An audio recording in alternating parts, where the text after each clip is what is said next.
السلام عليكم ورحمة الله وبركاته. الله أكبر. الله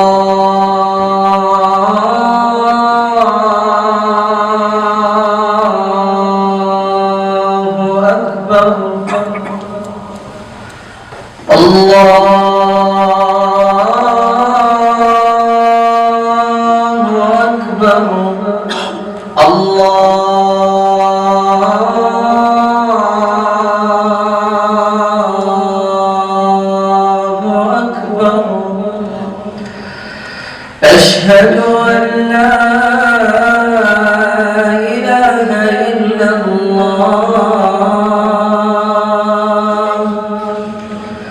أشهد أن لا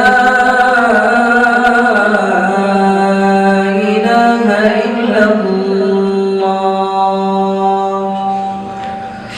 أشهد أن محمدًا رسول الله.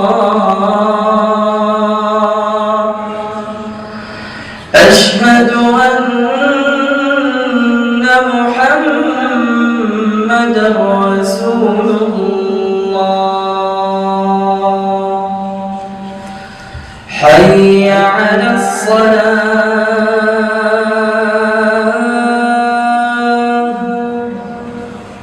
حي على الصلاة.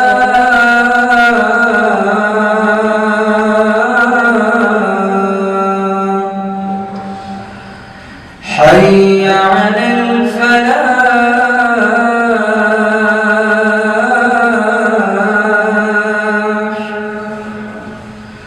حي على الفلاح.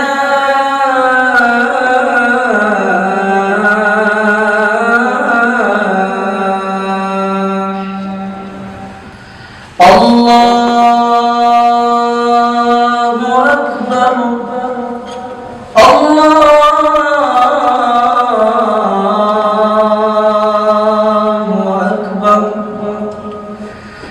لا إله إلا الله.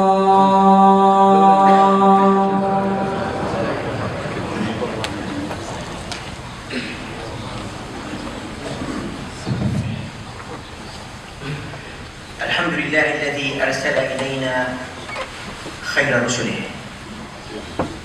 وأنزل علينا خير كتبه وشرع لنا أفضل شرائع دينه وجعلنا خير أمة أخرجت للناس نأمر بالمعروف وننهى عن المنكر ونؤمن بالله. وأشهد أن لا إله إلا الله وحده لا شريك له لم يخلقنا عبثا ولم يتركنا سدى وإنما وضعنا على محجة بيضاء واضحة لا يزيغ عنها إلا هالك.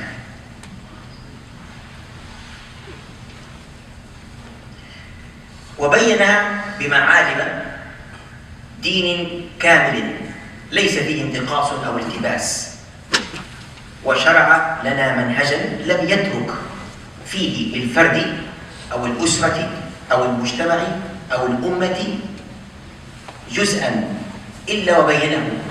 فقال سبحانه وتعالى: بسم الله الرحمن الرحيم: ونزلنا عليك الكتاب تبيانا لكل شيء. وقال سبحانه وتعالى: بسم الله الرحمن الرحيم: ما فرطنا في الكتاب من شيء. وأصلي وأسلم على سيد الخلق سيدنا محمد صلى الله عليه وسلم خير خلق الله وخاتم الأنبياء والمرسلين، أتم الله به الدين وأكمل به الملة. فقال سبحانه وتعالى: بسم الله الرحمن الرحيم: اليوم أكملت لكم دينكم وأتممت عليكم نعمتي ورضيت لكم الإسلام دينا. وقال المعصوم صلى الله عليه وسلم: والله ما تركت من خير إلا وأمرتكم به، وما تركت من شر إلا ونهيتكم عنه. أما بعد، فأوصيكم ونفسي بتقوى الله سبحانه وتعالى، فإن في تقوى الله عصمة القلوب من الزلل وجنة من الذنوب، ولكني كذلك أوصيكم ونفسي بحسن الفهم عن الله. فكما أن تقوى الله هي عصمة القلوب من الزلل والذنوب، فإن حسن الفهم هي عصمة العقول من الجهل. اتق الله ويعلمك الله. واليوم نتحدث معكم عن مفهوم قد حيد ونحي عن الدين، وسمة قد اجتزأت من الإسلام، بالرغم أن الإسلام قد اختص بكمالها، ألا وهي أن هذا الإسلام هو دين حياة ينظم جميع شؤونها من صغيرها وكبيرها. بل أكاد أجزم أن هذه الأمة الإسلامية لم تفقد عزتها وكرامتها وقيادتها إلا عندما غيب عنها هذا المفهوم وأضلت هذا المعنى، وجعلت الإسلام قاصرا على المسجد وأغلقت عليه الأبواب، وتم بذلك الانفصال النكد بين الدين والحياة. هذا مع أن كتاب الله وسنة رسوله مليئة بالآيات والأحاديث بما لا يترك مجال الشك بأن هذا الإسلام هو دين حياة، فلم يفصل بين العقائد والشعائر والعبادات والأخلاق وبين مناحي الحياة جميعها، من أمور الحكم والسياسة والقضاء، ومن أمور العلاقات الشخصية من خطبة وزواج وطلاق ورضاع، والأمور الاقتصادية من بيع وشراء ودين ووصية. ومن أراد الاطمئنان ذلك أرجو منكم هذه الليلة أن تعودوا وتقرأوا النصف الثاني من سورة البقرة لتروا هذا التزاوج البديع والتلاحم المقصود بين جميع هذه الدوائر، مما لا يترك شكا بأن هذا الدين هو دين حياة. عندما أقول دين حياة ماذا أقصد بذلك؟ أقصد مفهوم الشمولي للإسلام. وماذا نقصد بمفهوم الشمولي للإسلام؟ هو أن الإسلام جاء ووضع أهدافا سامية، ووضع مقاصد كلية وأصولا عامة، ووضع فلسفة تشريع، ولكنه لم يصطدم الجزئيات، بل تركها لاجتهاد كل في عصره وزمانه. لذلك ترى أن الفهم الصحيح للإسلام هو في هؤلاء الذين يستطيعون أن يجمعوا بين التكاليف والشعائر وبين التكاليف الاجتماعية. ولذلك سمي صحابة رسول الله أنهم رهبان في الليل فرسان بالنهار، لأنهم كانوا يعيشون ليلهم قياما وصلاة في روحانيات عالية، ولكن ما استيقظوا وبدأ النهار حتى بدأوا يعايشوا ويطبقوا مفهوم سجود القلب والجوارح في محراب الحياة. فتجد هذا التزاوج البديع بين أشواق وروحانيات الآخرة وبين شؤون الدنيا وقضاياها. ولهذا تفاعلت معهم الدنيا، فكان الواحد منهم ذلك المعنى الذي يصحح الله به 1000 معنى.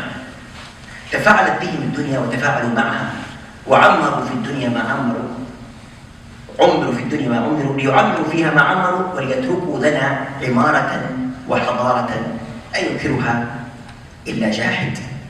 ولم يكن هذا ليكون لولا أنهم كانوا رهبان الليل فرسان النهار، وأنهم فهموا المفهوم الشمولي للإسلام. إن مرضا عظاما قد أصاب هذه الأمة، ألا وهو وأخابه ذلك الفهم الخاطئ في الإسلام وضياع مفهوم الشمولية في الإسلام. هذا الفهم الخاطئ أدى إلى أعراض. هذه الأعراض نراها في فئات مختلفة في المجتمع. اليوم سنناقش معكم 3 فئات، وهذه أعراض هذا الفهم الخاطئ. الفئة الأولى ظنت أن هذا الإسلام هو عبارة عن شعائر ظاهرة من صلاة وصيام وقيام، فركزوا عليها وأولوها اهتماما بالغا، وهم يشكرون على ذلك. ولكنهم عندما اقتصروا على ذلك كأنهم جعلوا الإسلام قاصرا على المسجد كما ذكرنا سابقا، وأغلقوا عليه الأبواب، وبذلك تم الانفصال النكد بين الدين والحياة، وهذه آفة الآفات. أما الفئة الثانية فقالت أن هذا الإسلام أخلاقا عالية أو أخلاقا فاضلة وروحانيات عالية ومادة فلسفية للروح والوجدان والعقل.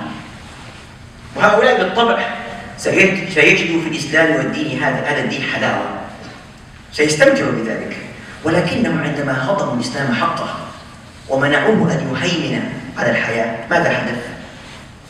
جاء من أفسد على الناس أخلاقهم وروحانياتهم، وبذلك هم ظلموا الإسلام وظلموا أنفسهم.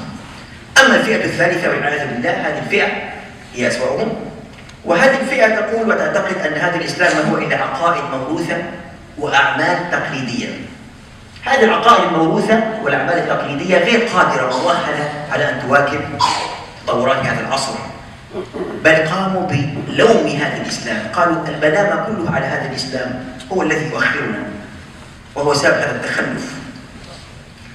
هؤلاء الذين اعتقدوا الإسلام عائقا للتقدم واتهموه أنه سبب التخلف، هذه أسوأ الثلاث فئات، وهي فئة قد نقضت غزلها وأغضبت ربها. هناك فئات أخرى تندرج تحت هذه وتلك، لكنها كلها تعكس الفهم الخاطئ عن الإسلام. وجدت أن أجمل تمثيل لذلك هي تمثيل العميان مع الفيل. هذه قصة معروفة، طلب من العميان أن يصفوا فيلا، فذهبت مجموعة وأمسكت بقدمه وبدأت تصف هذا الفيل، وأخرى تمسك بخرطومه، وأخرى بذيله. فبالله عليكم لنا أن نتصور ونتخيل كيف سيصف كل كفيف فيله. هذه معضلة الفهم في الدين القاصر، وهي التي ذكرها الله سبحانه وتعالى في كتابه، وانطبق عليهم قوله تعالى: بسم الله الرحمن الرحيم، الذين جعلوا القرآن عضين. صدق الله العظيم. وما هو العضين؟ هو أجزاء متفرقة لا كلا متكاملا. والله سبحانه وتعالى يعاتبهم ويحذرهم فيقول سبحانه وتعالى: بسم الله الرحمن الرحيم، أفتؤمنون ببعض الكتاب وتكفرون ببعض، فمن يفعل ذلك منكم إلا خزي في الحياة الدنيا ويوم القيامة يردون إلى أشد العذاب وما الله بغافل عما يعملون. ولذلك وجب علينا أن نحذر من هذا الفهم الخاطئ، ووجب علينا أن نوعي المسلمين بخطورة هذا الفهم، أن الإسلام لابد أن يكون منهجا كامل فيه القواعد الأساسية وفيه القواعد الكلية وفيه الأهداف السامية، وكذلك تركت هذه الجزئيات لاجتهاد كل في عصره، بل توسع الإسلام في ذلك فترك الاجتهادات في الأمور الدنيوية البحتة. وفي هذا حديث النبي صلى الله عليه وسلم عندما ذكر موضوع تأبير النخل فقال: أنتم أعلم بأمور دنياكم، صلى الله عليه وسلم. وبذلك أفسح المجال للنظر والاجتهاد في شؤون الحياة الاجتماعية ما لم يفسحه في أمور العبادات والتشريع.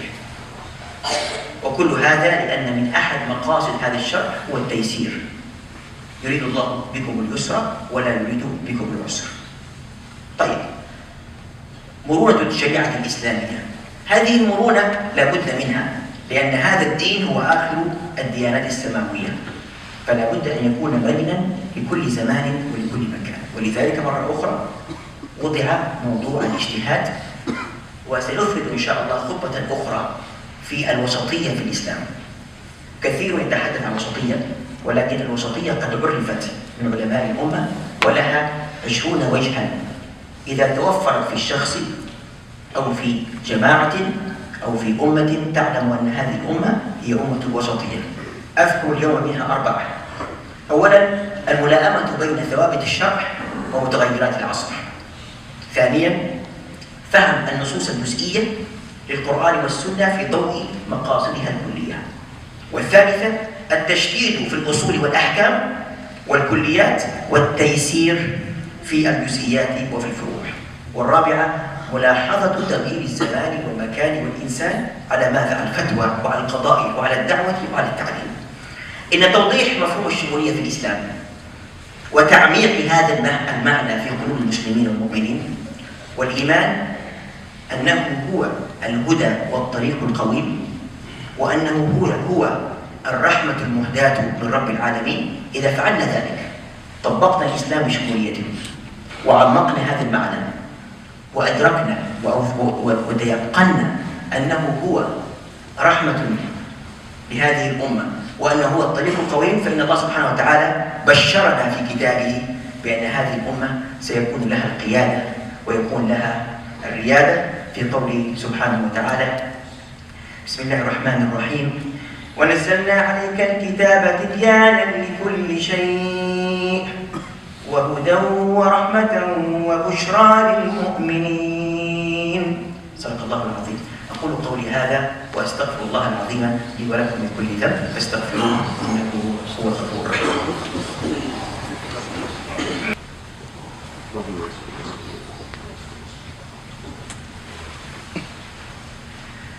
الحمد لله الذي هدانا لهذا وما كنا لنهتدي لولا أن هدانا الله، وأصلي وأسلم على خير خلقه سيدنا محمد صلى الله عليه وسلم وعلى آله وصحبه أجمعين. أما بعد، إخواني، إن القرآن والسنة هما أساس هذا التشريع.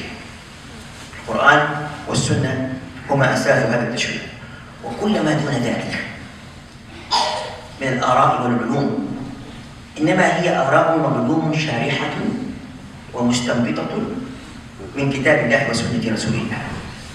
ولذلك فإن كل هذه الآراء والعلوم لا بد وأن تصبغ بلون العصر التي أوجدتها والشعوب التي عاصرتها، لا بد من ذلك. فهؤلاء المجتهدون هم نتاج عصرهم ويأتوا لتلبية احتياج هذا العصر. فهذا اللون هو لون ذلك العصر ويعكس حالة تلك الشعوب.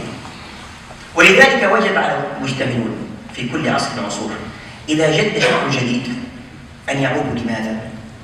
يعودوا للمعين الصافي، للسهولة الأولى، لكتاب الله وسنة رسول الله صلى الله عليه وسلم، ويتفاعلوا معها كما تفاعل معها صحابة رسول الله وكما تفاعل معها التابعون ثم التابعون. بهذا التفاعل يكون هناك فاعلية للنصوص الأصلية كتاب الله وسنة رسول الله.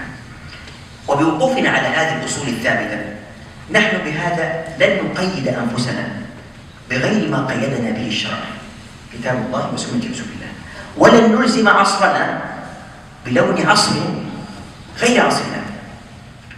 ماذا يحدث إن فعلنا ذلك؟ سيتم عملية تحرير النصوص من أسر العصور السابقة، وتحرير العقل المنضبط، ونضع خطين تحت المنضبط، وتحرير العقل المنضبط من عقول أخرى. لذلك نزيل ذلك حجاب النصوص البشرية والاجتهادات التي أثمرتها ملابساتها الخاصة في عصر من العصور، وتعود الفاعلية الأولى للمعين الصافي والسهولة الأولى كتاب الله وسنة رسوله. بهذا المنهاج تتحول السلفية إلى تحرير وتجديد وتبرأ من الجمود والتقليد.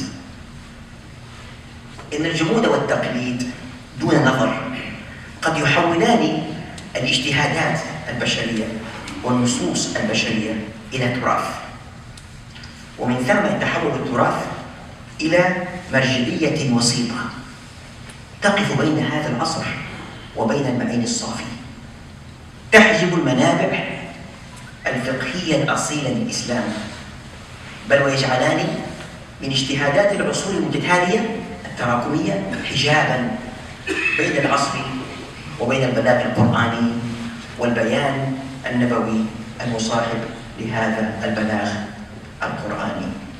سبحانك ربنا لا علم لنا إلا ما علمتنا إنك أنت العليم الحكيم. اللهم كما خصصتنا بإنزال كتابك وإرسال رسلك وجعلتنا من أمته الخاتمة، فخصنا اللهم بالفهم، خصنا اللهم بالفهم الذي يرينا جمال الإسلام وكمال شرائعه وشمول تعاليمه اللهم خذ بنواصينا إلى الاستقامة على ما رضيت برسولك من تمام هذا الدين، واحفظنا أن نفتن في الدنيا عن ديننا أو أن نفتن في ديننا، وإذا أردت فتنة للناس فقبضنا إليك غير مفتونين. اللهم اقسم لنا من خشيتك ما تحول به بيننا وبين معصيتك، ومن طاعتك ما تبلغنا به جنتك، ومن اليقين ما تهون به علينا مصائب الدنيا، ومتعنا اللهم بأسماعنا وأبصارنا وقوتنا ما أحييتنا أبدا، واجعله الوارث منا. اللهم اجعل ثأرنا على من ظلمنا، اللهم اجعل ثأرنا على من ظلمنا، وانصرنا على من عادانا، ولا تجعل مصيبتنا في ديننا. اللهم لا تجعل مصيبتنا في ديننا، ولا تجعل الدنيا أكبر همنا ولا مبلغ علمنا، ولا تسلط علينا من لا يخافك ولا يرحمنا. اللهم اغفر للمؤمنين والمؤمنات والمسلمين والمسلمات الأحياء منهم والأموات. اللهم وفق أئمتنا وولاة أمورنا للبر والتقوى وما فيه خير العباد والبلاد. اللهم انصر الإسلام والمسلمين وأعل بفضلك كلمة الحق والدين، وأتم للشعوب المظلومة المهضومة ثوراتها، وأنلها حريتها، وأعد لها بفضلك عزتها وكرامتها، وخذ بيدها على طريق وحدتها ونهضتها. اللهم لقد اشتد الخطب وعم الكرب بشعب سوريا، وليس لهم من دون نصرك كاشفا، وليس لهم إلا أنت يا رب المستضعفين. إلى من تكلهم؟ إلى نظام فاجر يفتك بهم، أم إلى نظام عالمي يتجاهلهم بل يكيد بهم، أم إلى عدو متربص يريد هلاكهم؟ اللهم رحماك بالشام، اللهم رحماك بالشام، اللهم رحماك بالشام، اللهم رحماك بأهل الشام، فإنهم أنصار دينك وأوصياء رسولك. اللهم انزل عليهم الصبر وأيدهم بجند من عندك، وحط من ورائهم برحمتك، واجعلهم في حفظك وحرزك. اللهم اجعلهم في حفظك وحرزك، اللهم اجعلهم في حفظك وحرزك، وعجل بفرجهم يا أرحم الراحمين. اللهم عجل بفرجهم يا أرحم الراحمين، اللهم عجل بفرجهم يا أرحم الراحمين. إن الله وملائكته يصلون على النبي يا أيها الذين آمنوا صلوا عليه وسلموا تسليما.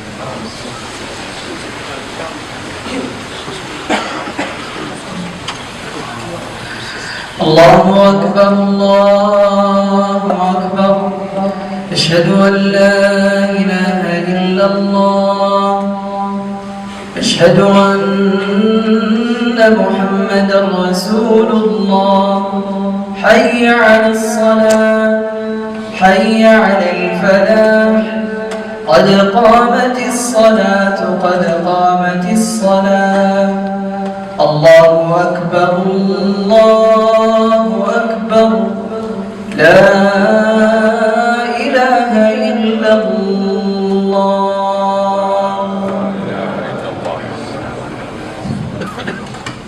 استووا استقيموا استجمعوا خشوعا وصلوا صلاة. الله أكبر.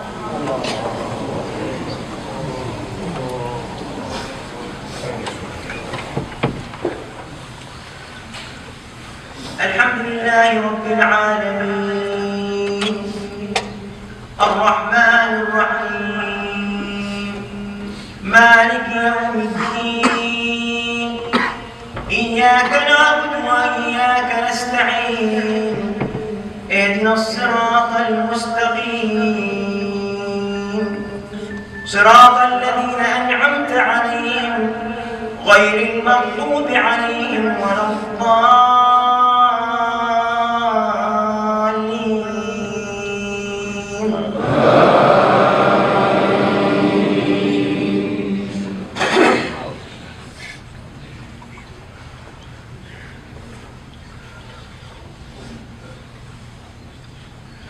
إن في خلق السماوات والأرض واختلاف الليل والنهار لآيات لأولي الألباب الذين يذكرون الله قياما وقعودا وعلى جنوبهم والأرض ربنا ما خلقت هذا باطلا سبحانك فقنا عذاب النار ربنا إنك من تدخل النار فقد أخزيته وما للظالمين من أنصار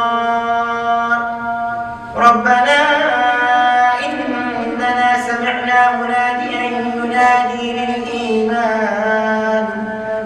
ينادي للإيمان أن آمنوا بربكم فآمنا ربنا فاغفر لنا ذنوبنا وكفر عنا سيئاتنا وتوفنا مع الأبرار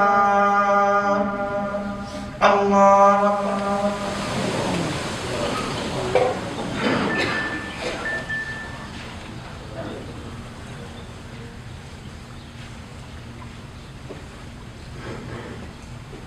سمع الله لمن حمده الله أكبر الله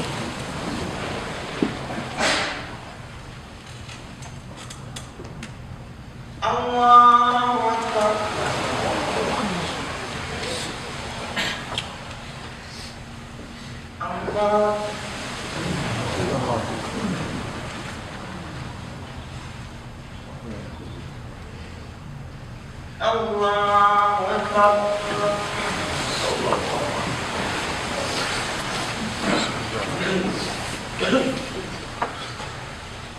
الحمد لله رب العالمين الرحمن الرحيم مالك يوم الدين إياك نعبد وإياك نستعين اهدنا الصراط المستقيم صراط الذين أنعمت عليهم غير المغضوب عليهم ولا الضالين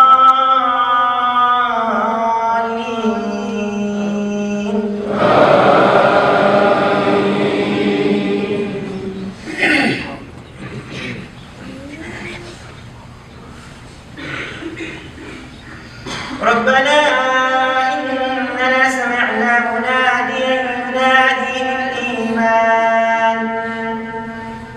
ينادي للإيمان أن آمنوا بربكم فآمنا ربنا فاغفر لنا ذنوبنا وكفر عنا سيئاتنا وتوفنا مع الأبرار ربنا وآتنا ما وعدتنا على رسلك ولا تخزنا يوم القيامة إنك لا تخلف الميعاد فاستجاب لهم ربهم أني لا أضيع عمل عامل منكم من ذكر أو أنثى بعضكم من بعض فالذين هاجروا وأخرجوا من ديارهم وأوذوا في سبيلي وقاتلوا وقتلوا لأكفرن عنهم سيئاتهم ولأدخلنهم جنات تجري من تحتها الأنهار خالدين فيها ثوابا من عند الله والله عنده حسن الثواب الله أكبر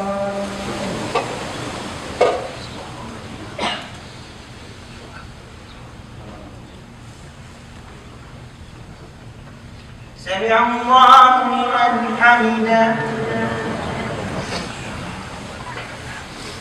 الله أكبر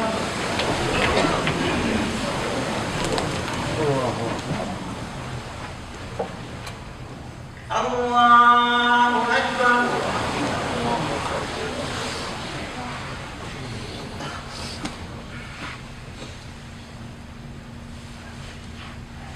الله أكبر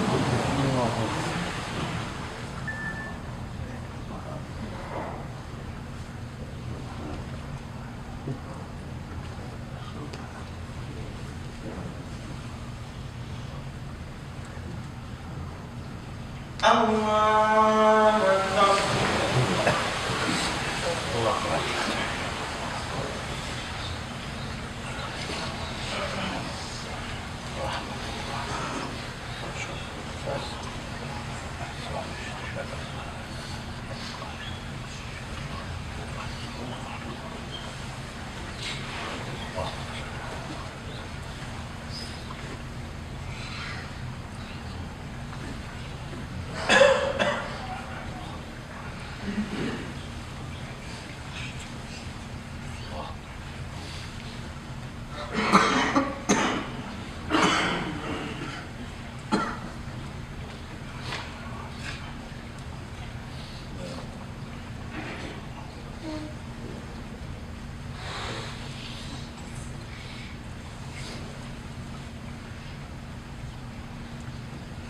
السلام عليكم ورحمة الله.